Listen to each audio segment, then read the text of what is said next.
Sus manos no le pertenecían. Eran del agua helada del lavadero comunal, de la lejía que agrietaba su piel hasta el hueso, y de las sábanas de los patrones que pesaban como sudarios empapados en indiferencia.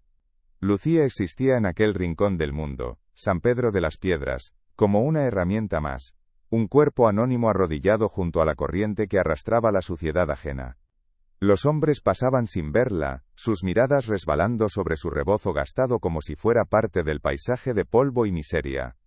Su belleza, terrenal y apagada, era un secreto que solo conocían el sol que castigaba su nuca, y el agua que reflejaba un rostro que ya no se atrevía a reconocer. Pero en 1938, el aire olía distinto. Olía a pólvora de fiesta patronal, y a una injusticia tan antigua que estaba a punto de estallar. Una sombra estaba por llegar, y con ella, un escándalo que la marcaría a fuego. Si esta historia te toca el corazón, dime desde dónde la escuchas. El pueblo entero se preparaba para la celebración, un teatro de devoción y poder orquestado por don Ramiro, el cacique que era dueño de la tierra y de las almas que la habitaban.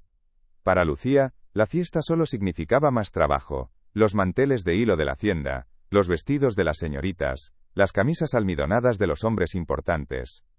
Sus nudillos, ya enrojecidos, se volvían carne viva bajo el sol implacable. Mientras el pueblo se adornaba con guirnaldas de papel y el olor a copal llenaba las calles, ella fregaba con una furia silenciosa, una rebelión contenida en el movimiento rítmico de sus brazos. No esperaba nada. No deseaba nada. La costumbre le había enseñado que la esperanza era un lujo tan inalcanzable como las joyas que luciría doña Elvira, la esposa del patrón. Su mundo era ese, el del agua sucia y el silencio resignado. La procesión comenzó al atardecer, un río de velas y murmullos que avanzaba lentamente por la plaza principal. Don Ramiro caminaba al frente, su rostro una máscara de piedad y arrogancia, su mano aferrada al brazo de doña Elvira. Y allí, en el cuello de ella, brillaba la lágrima de la Virgen. El legendario collar de esmeraldas era más que una joya, era un símbolo del orden inquebrantable, la prueba material de quién mandaba y quién obedecía. Lucía observaba desde una esquina, arrodillada no por fe, sino por el peso de su propia invisibilidad.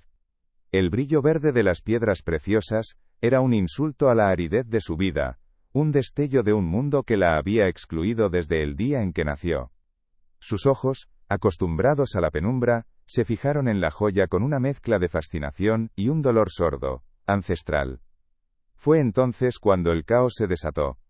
No con un estruendo, sino con un movimiento rápido y certero, como el de un halcón cayendo sobre su presa. De entre la multitud surgió una figura, un hombre cubierto por la sombra de su sombrero, moviéndose con una agilidad que no pertenecía a aquel pueblo lento y polvoriento. Era él, el bandolero del que todos hablaban en susurros, el hombre conocido solo como Sombra. Con una audacia que heló la sangre de los presentes, le arrebató el collar a doña Elvira. El grito ahogado de la mujer se perdió en el silencio atónito de la gente. Pero el ladrón no huyó. Sus ojos buscaron en la penumbra, ignorando a los hombres ricos y a los guardias paralizados. Sus ojos la encontraron a ella. A Lucía. La única persona que nadie jamás miraba. El tiempo se detuvo. El murmullo de la procesión se extinguió, dejando solo el sonido del viento levantando el polvo. Sombra caminó hacia ella, sus pasos firmes sobre la tierra sagrada de la plaza. La multitud se abrió a su paso, un mar de rostros incrédulos y asustados. Se detuvo frente a Lucía, que seguía arrodillada, temblando, sin entender qué estaba ocurriendo. Él no dijo una palabra. Sus ojos, oscuros e intensos, la vieron de una manera en que nadie la había visto jamás. No como a la lavandera, no como a la huérfana, sino como a una mujer. Con un gesto de una delicadeza imposible, le colocó el frío y pesado collar de esmeraldas sobre su piel cobriza y curtida. La lágrima de la Virgen descansaba ahora sobre el pecho de la mujer más pobre del pueblo. En ese instante Lucía dejó de ser invisible. El peso del collar era el peso de 1000 miradas cayendo sobre ella por primera vez. Miradas de escándalo, de acusación, de envidia. El silencio se rompió en un estruendo de murmullos que la señalaban, la juzgaban, la condenaban. Se había convertido en el centro de un universo que hasta ese momento la había ignorado por completo. Sombra se desvaneció entre las callejuelas tan rápido como había aparecido, dejándola sola, arrodillada en medio de la plaza, con la joya más valiosa de la región ardiendo sobre su piel. Era una bendición y una maldición. Un acto de justicia poética, que la sentenciaba a muerte. Don Ramiro la miraba desde el otro lado de la plaza, su rostro desfigurado por la humillación. Aquello no era un robo, era una afrenta personal. La llevaron a rastras a los calabozos de la hacienda, un cuarto húmedo y oscuro que olía a miedo antiguo. El collar le fue arrancado del cuello, pero su frío fantasma permaneció en su piel. Los hombres de don Ramiro la interrogaron. La golpearon. Querían un nombre, un paradero, una confesión de su complicidad. Pero Lucía no tenía nada que decir. ¿Cómo explicar que un completo desconocido, un ladrón legendario, la había elegido a ella? ¿Cómo describir la sensación de haber sido vista, realmente vista, por primera vez en su vida? Su silencio no era de lealtad, aún no. Era de pura y absoluta confusión. La mujer que había entrado en la plaza esa tarde ya no existía. En su lugar, había nacido otra, marcada por el escándalo y por un gesto incomprensible de un bandolero. Los días se convirtieron en una tortura monótona. La repudiaron en el pueblo. Las mismas mujeres para las que había lavado la ropa ahora le escupían al pasar. La llamaban la puta del ladrón, un apodo que se le pegó a la piel como el polvo del desierto. La invisibilidad había sido un castigo, pero ser vista de aquella manera era un infierno. Se refugió en el lavadero, su único santuario, pero incluso allí el agua parecía juzgarla. Sus manos, antes solo heridas por el trabajo, ahora temblaban constantemente. Miraba su reflejo en el agua y veía a una extraña, una mujer con los ojos encendidos por el miedo, y una pregunta que la quemaba por dentro. ¿Por qué ella? ¿Qué había visto sombra en su rostro que nadie más pudo ver? La joya estaba en manos de don Ramiro, pero su veneno corría por las venas de todo el pueblo. Don Ramiro era un hombre consumido por el orgullo herido, la pérdida material era insignificante comparada con la humillación pública. Que la joya de su esposa adornara, aunque fuera por un instante, el cuello de una lavandera, era una burla a su poder, una grieta en el orden social que él había construido con mano de hierro. Su obsesión por capturar a Sombra se convirtió en una cacería humana, pero el bandolero era tan escurridizo como su apodo.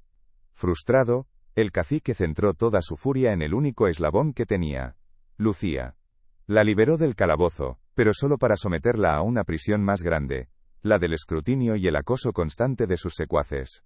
La seguían, la vigilaban esperando que cometiera un error, que los llevara hasta su cómplice. Una noche mientras el pueblo dormía bajo una luna indiferente, Lucía sintió una presencia en la penumbra de su choza. No era uno de los hombres de don Ramiro. La figura se movía con el sigilo del desierto. Era él. Sombra había vuelto. Entró sin hacer ruido, su rostro finalmente visible a la luz de una vela temblorosa. Tenía los ojos de quien ha sufrido la misma injusticia que ella, una herida profunda que ambos reconocieron sin necesidad de palabras. No vino a pedirle ayuda ni a disculparse por el caos que había desatado. Vino a explicarle. Le contó que don Ramiro le había arrebatado sus tierras, su familia, todo. El robo no fue por codicia, sino un grito desesperado por la justicia. Y en ella, en la mujer más olvidada del pueblo, había visto el reflejo de la dignidad pisoteada de todos los desposeídos. Aquella confesión no fue una disculpa sino un espejo. En los ojos de Sombra, Lucía vio reflejada su propia historia de despojo, la misma sed de justicia que ardía bajo su piel, sin que ella supiera ponerle nombre. El bandolero ya no era una figura mítica ni la causa de su desgracia, sino un hombre de carne y hueso, marcado por las mismas cicatrices invisibles que ella.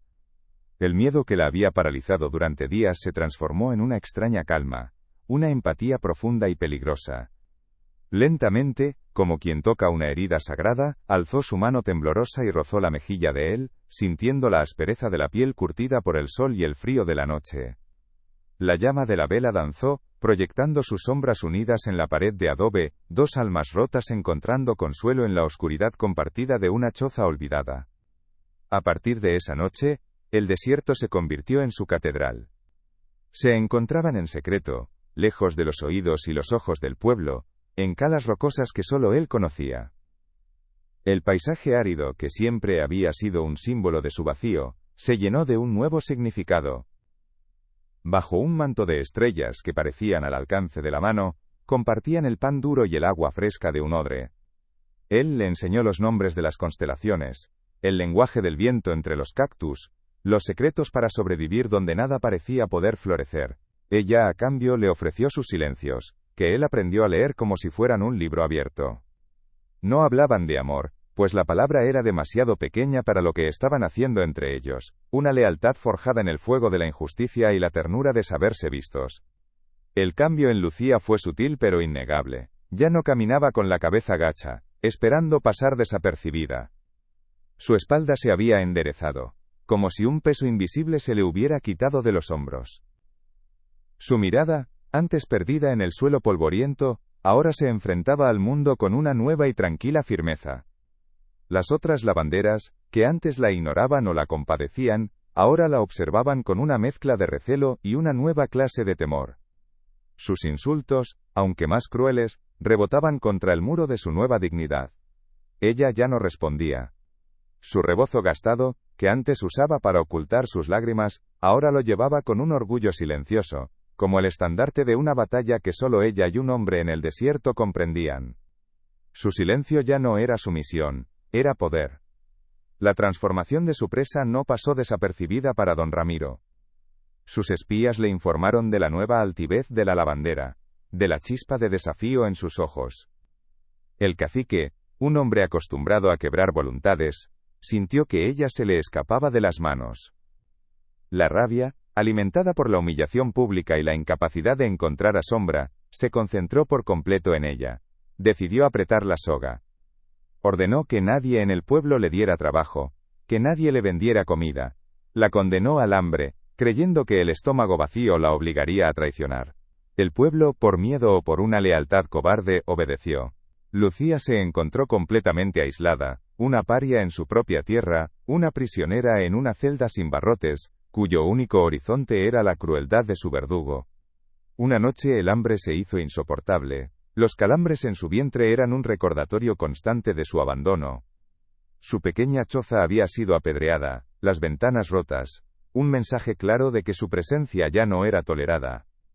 Se arrastró hasta el desierto para su encuentro con Sombra, con la intención de decirle que no podía más, que el precio de aquella extraña alianza era su propia vida. Pero al llegar, lo vio junto a una pequeña hoguera, su rostro angustiado mientras la esperaba. La preocupación en sus ojos era tan genuina, tan profunda, que borró toda su desesperación. En ese instante comprendió que rendirse sería traicionarse a sí misma. No era la lucha de él, era la lucha de ambos. Miró el fuego, y en sus llamas vio arder su propio miedo, dejando solo cenizas y una nueva y terrible determinación. Él la vio llegar, leyó la resolución en su rostro y supo que había cruzado un umbral. Aquella noche, Sombra le reveló que no estaban solos. Había otros, familias enteras a las que don Ramiro había despojado, gente que vivía en las sombras, esperando una señal. No eran solo un bandolero idealista y una lavandera desafiante, eran la mecha de una rebelión latente. Le habló de un plan, un golpe final no para robar, sino para desenmascarar la tiranía del cacique ante los ojos de una autoridad superior, un gobierno lejano que solo actuaba ante el escándalo.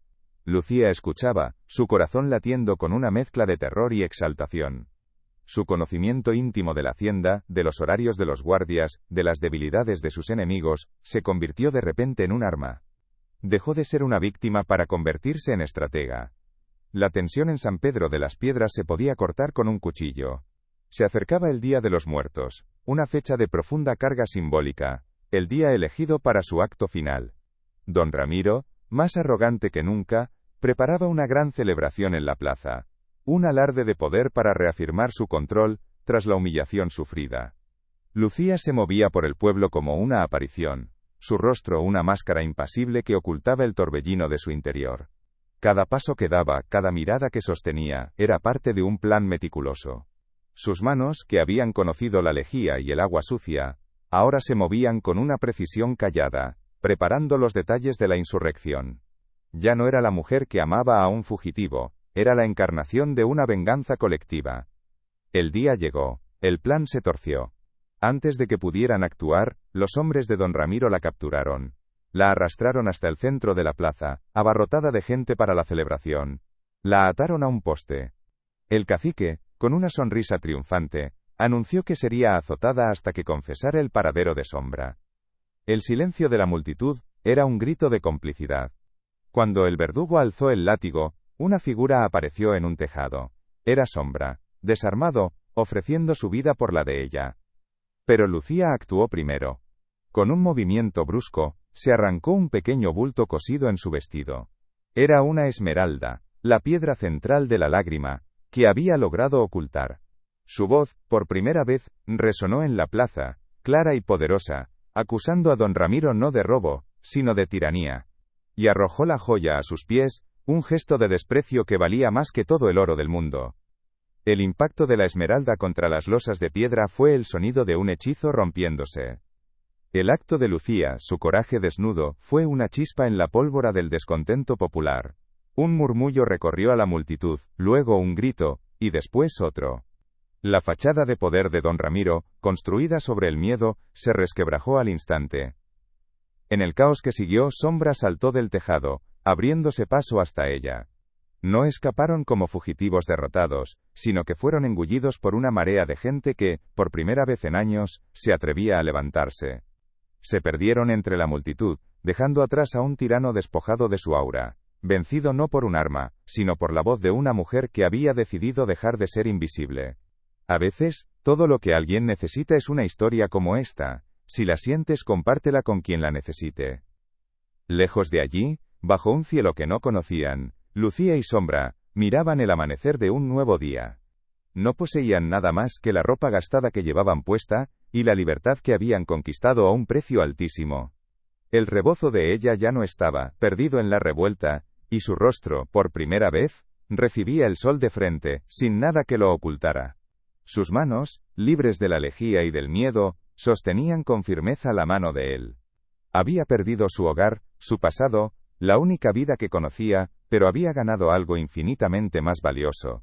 Había encontrado su propia voz, su dignidad inquebrantable. La leyenda de la lavandera, que hizo añicos una joya para liberar a un pueblo, apenas comenzaba a susurrarse en los vientos del desierto. El impacto de la esmeralda contra las losas de piedra fue el sonido de un hechizo rompiéndose. El acto de Lucía, su coraje desnudo, fue una chispa en la pólvora del descontento popular que había fermentado durante generaciones en el silencio del miedo. Un murmullo recorrió a la multitud, luego un grito, y después otro, una ola de furia contenida que finalmente se desbordaba. La fachada de poder de don Ramiro, construida sobre la obediencia y el terror, se resquebrajó al instante. En el caos que siguió, Sombra saltó del tejado, abriéndose paso hasta ella, no como un salvador, sino como un igual. No escaparon como fugitivos derrotados. Fueron engullidos por una marea de gente que por primera vez en años se atrevía a levantarse. Se perdieron entre la multitud, dejando atrás a un tirano despojado de su aura, vencido no por un arma, sino por la voz de una mujer que había decidido dejar de ser invisible. A veces, todo lo que alguien necesita es una historia como esta. Si la sientes, compártela con quien la necesite. Lejos de allí, bajo un cielo que no conocían, Lucía y Sombra miraban el amanecer de un nuevo día.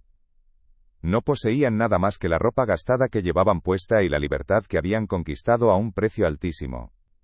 El rebozo de ella ya no estaba perdido en el fragor de la revuelta, y su rostro por primera vez recibía el sol de frente, sin nada que lo ocultara o lo avergonzara. Sus manos, libres de la lejía y del miedo, sostenían con una firmeza tranquila la mano de él. Había perdido su hogar, su pasado, la única vida que conocía, pero había ganado algo infinitamente más valioso. Había encontrado su propia voz, su dignidad inquebrantable. La leyenda de la lavandera que hizo añicos una joya para liberar a un pueblo, apenas comenzaba a susurrarse en los vientos del desierto, un eco de coraje para los que aún vivían en la sombra. Habían encontrado un precario refugio en un caserío perdido entre las sierras, un lugar sin nombre, donde el eco de San Pedro de las Piedras llegaba como el murmullo de una pesadilla lejana. Allí por primera vez, respiraron un aire que no olía a miedo. Sombra cambiaba su trabajo por comida, sus manos, antes acostumbradas al acero frío de un arma, ahora aprendían la calidez de la madera y la arcilla. Lucía descubría la forma de su propia sonrisa, una curva genuina que nacía sin el peso de la servidumbre. Empezaban a ser simplemente un hombre y una mujer, despojados de sus leyendas, construyendo un presente con los fragmentos de su pasado roto. Pero la paz en esa tierra era un espejismo en el desierto. Una tarde, un jinete llegó al galope, su caballo cubierto de espuma, trayendo consigo el polvo y las malas nuevas de un mundo que creían haber dejado atrás. El hombre, un rostro familiar de la red de sombra, les habló con la urgencia de quien ha visto la muerte de cerca. Su victoria había sido efímera.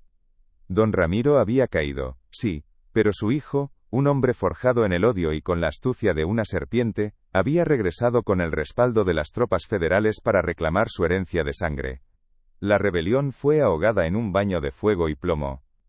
Y ahora, el nuevo cacique había jurado una sola cosa: cazar a la lavandera y al bandolero que iniciaron el fuego, convertirlos en un ejemplo tan brutal que nadie más osara levantar la voz. Sus rostros estaban en carteles, una recompensa generosa sobre sus cabezas, su recién nacida libertad se hizo cenizas. El jinete les dejó una bolsa con monedas y una sentencia. Ya no eran héroes, eran presas. La huida se convirtió en su nueva existencia, un peregrinaje sin destino, a través de un paisaje que se volvía cada vez más hostil. El hambre era un animal agazapado en sus entrañas, y la paranoia, una sombra que se alargaba con el sol. Una noche, guiados por el débil resplandor de una hoguera, encontraron lo que parecía un refugio, un pequeño campamento de desplazados oculto en un cañón. Pero la bienvenida no fue la de hermanos en la desgracia. Un hombre salió a su encuentro, su rostro una máscara de tierra y agotamiento. Era Mateo, un antiguo compañero de sombra, pero sus ojos ya no albergaban la vieja camaradería, solo un páramo de dolor. Su mirada pasó sobre Sombra sin reconocimiento y se clavó en Lucía con un desprecio helado. En ella no vio a la heroína de la leyenda, sino la chispa que había incendiado su mundo y lo había reducido a cenizas.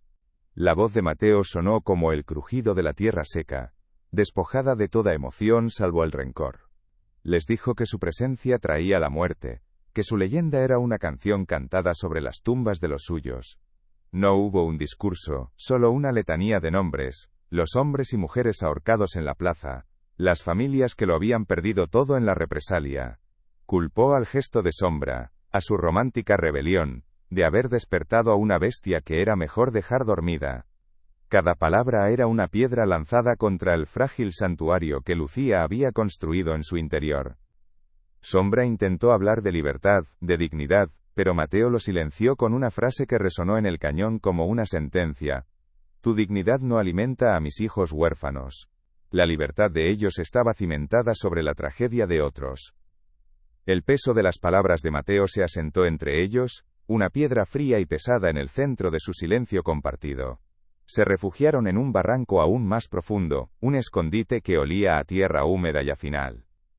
Durante días, sus movimientos fueron mecánicos, extraños el uno para el otro, como si el cuerpo recordara una cercanía que el alma ya no podía permitirse. Él partía al alba para cazar algo, cualquier cosa, y regresaba con las manos vacías y la frustración endureciendo su mandíbula. Ella recogía raíces amargas, sus manos moviéndose con la memoria del lavadero, pero ahora sin la furia silenciosa, solo con un vacío sordo. Una tarde él intentó rozarle el hombro, un gesto torpe para romper el hielo. Lucía se apartó, no por rechazo a su piel, sino porque el contacto parecía una mentira. El peso de los muertos de Mateo estaba sobre sus hombros, una carga insoportable. La tensión estalló una noche junto al fuego moribundo. No con gritos, sino con susurros afilados como cuchillas de obsidiana. Esto no era la libertad, dijo ella, su voz apenas audible por encima del crepitar de la leña. No era una acusación, era una constatación, una verdad tan desnuda y brutal como el paisaje que los rodeaba. Sombra la miró, sus ojos reflejando las llamas, y por primera vez vio el abismo que su idealismo había cavado. La libertad se paga, respondió él, pero las palabras sonaron huecas, un eco de un hombre que ya no existía. La pagan otros, replicó ella. El silencio que siguió fue más doloroso que cualquier golpe. Se miraron a través del fuego, ya no como amantes o aliados, sino como dos extraños atados por un error, cada uno viendo en el otro el reflejo de su propia culpa. La ruptura llegó con el frío del amanecer. Lucía despertó y lo vio afilando su cuchillo, su rostro una máscara impenetrable. La noche anterior había congelado algo entre ellos. Ella se levantó, envolviéndose en la manta raída que era su único abrigo, y caminó hacia él. No dijo nada. Simplemente tomó un trozo de tela que había guardado, uno de los pocos restos de su vida anterior, y empezó a limpiar la hoja del cuchillo con una lentitud deliberada. Él detuvo su movimiento, sorprendido. Sus manos se rozaron sobre el acero frío. Fue un gesto minúsculo, un acto de cuidado en medio de la desolación. No era perdón, aún no. Era el reconocimiento de que, a pesar de todo, solo se tenían el uno al otro. Su mirada se sostuvo un segundo más de lo necesario, un puente frágil sobre el abismo de su silencio. A partir de ese gesto, algo cambió. Empezaron a reconstruirse desde los escombros de su ideal. La supervivencia dejó de ser un acto mecánico para convertirse en una colaboración silenciosa y profunda. Él le enseñó a rastrear, a leer las señales del viento en la arena, a encontrar el norte en un cielo sin luna. Ella le enseñó a encontrar agua donde parecía imposible, un conocimiento ancestral que llevaba en la sangre, a distinguir las hierbas que curaban de las que mataban. Una noche, mientras compartían un trozo de pan duro, él le tendió un pequeño objeto que había tallado en madera, una figura tosca de un pájaro. No era hermoso, pero era un regalo. Ella lo tomó, sus dedos recorriendo la madera áspera, y una sonrisa, la primera en semanas, le iluminó el rostro. No hablaban del futuro, porque no lo tenían, pero estaban forjando un nuevo lenguaje. Aquella confesión no fue una disculpa sino un espejo. En los ojos de Sombra, Lucía vio reflejada su propia historia de despojo, la misma sed de justicia que ardía bajo su piel sin que ella supiera ponerle nombre. El bandolero ya no era una figura mítica ni la causa de su desgracia, sino un hombre de carne y hueso. A partir de esa noche el desierto se convirtió en su catedral. Se encontraban en secreto, lejos de los oídos del pueblo, en calas rocosas que solo él conocía. Bajo un manto de estrellas que parecían al alcance de la mano, él le enseñó los nombres de las constelaciones y el lenguaje del viento entre los cactus. Ella, a cambio, le ofreció sus silencios, que él aprendió a leer como si fueran un libro abierto. No hablaban de amor, la palabra era demasiado pequeña para la lealtad que nacía entre ellos. El cambio en Lucía fue sutil al principio, pero pronto se hizo innegable. Ya no caminaba con la cabeza gacha, esperando pasar desapercibida entre las sombras de los muros de adobe. Su espalda se había enderezado, como si un peso invisible se le hubiera quitado de los hombros, y su paso era firme sobre la tierra polvorienta. Su mirada, antes perdida en el suelo, ahora se enfrentaba al mundo con una nueva y tranquila firmeza, sosteniendo el desprecio de las otras mujeres en el lavadero sin flaquear. Los insultos, aunque más crueles, rebotaban contra el muro de su nueva dignidad. Su rebozo gastado, que antes usaba para ocultar sus lágrimas, ahora lo llevaba con un orgullo silencioso, el estandarte de una batalla que solo ella y un hombre en el desierto comprendían. Su silencio ya no era sumisión, era poder. La plaza de San Pedro era un teatro de calaveras de azúcar y cempasúchil, una celebración de los muertos que olía a muerte viva. En el centro, atada a un poste de madera áspera, estaba Lucía. Don Ramiro, desde el balcón de la hacienda, la señaló con un dedo enjollado, su voz resonando con la falsa autoridad de un dios de barro. La acusó de brujería, de complicidad, de ser la ponzoña que había infectado a su pueblo. El silencio de la multitud era un mar de ojos cobardes, esperando el espectáculo de sangre. El verdugo, un hombre sin rostro, alzó el látigo, la tira de cuero silbando en el aire tenso. Fue entonces cuando una silueta se recortó contra el sol poniente en un tejado. Era Sombra, desarmado, con los brazos abiertos, ofreciendo su vida a cambio de la de ella. Pero Lucía ya no esperaba que nadie la salvara. El ofrecimiento de Sombra fue un eco lejano en la tormenta que se había desatado en su interior. Ignoró su sacrificio. Ignoró al verdugo. Su mirada se clavó en Don Ramiro, una mirada que contenía generaciones de humillación. Con un movimiento brusco, se arrancó un pequeño bulto cosido en el dobladillo de su vestido. La esmeralda, la lágrima verde, brilló por un instante en su mano sucia. Su voz, que nunca se había alzado, rasgó el silencio. Esta piedra no vale la dignidad que nos robaste.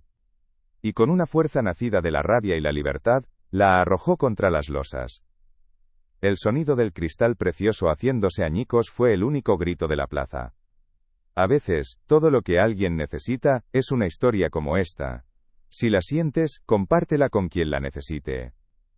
Lejos de allí, bajo un cielo que no conocían, Lucía y Sombra miraban el amanecer de un nuevo día. No poseían nada más que la ropa gastada que llevaban puesta y la libertad que habían conquistado a un precio altísimo. El rebozo de ella ya no estaba, perdido en el fragor de la revuelta, y su rostro por primera vez recibía el sol de frente, sin nada que lo ocultara o lo avergonzara. Sus manos, libres de la lejía y del miedo, sostenían con una firmeza tranquila la mano de él. Había perdido su hogar, su pasado, la única vida que conocía, pero había ganado algo infinitamente más valioso, su propia voz, su dignidad inquebrantable. La leyenda de la lavandera que hizo añicos una joya para liberar a un pueblo, apenas comenzaba a susurrarse en los vientos del desierto. Ya no eran Sombra y la lavandera. Eran solo un hombre y una mujer aprendiendo a caminar de nuevo bajo el sol. Sus sombras, al fin unidas, se alargaban sobre la tierra nueva, dibujando el contorno de un futuro incierto pero propio. A veces, él le tomaba la mano y en el silencio de ese gesto, ella recordaba el peso frío de la esmeralda, y lo comparaba con la calidez de su piel. No había tesoro más grande que esa paz ganada a pulso, esa libertad silenciosa. La leyenda diría que un bandolero le regaló una joya, pero la verdad, la única verdad, era que se habían regalado el uno al otro la oportunidad de volver a nacer. Y tú habrías tenido el valor de ver el alma de quien nadie miraba.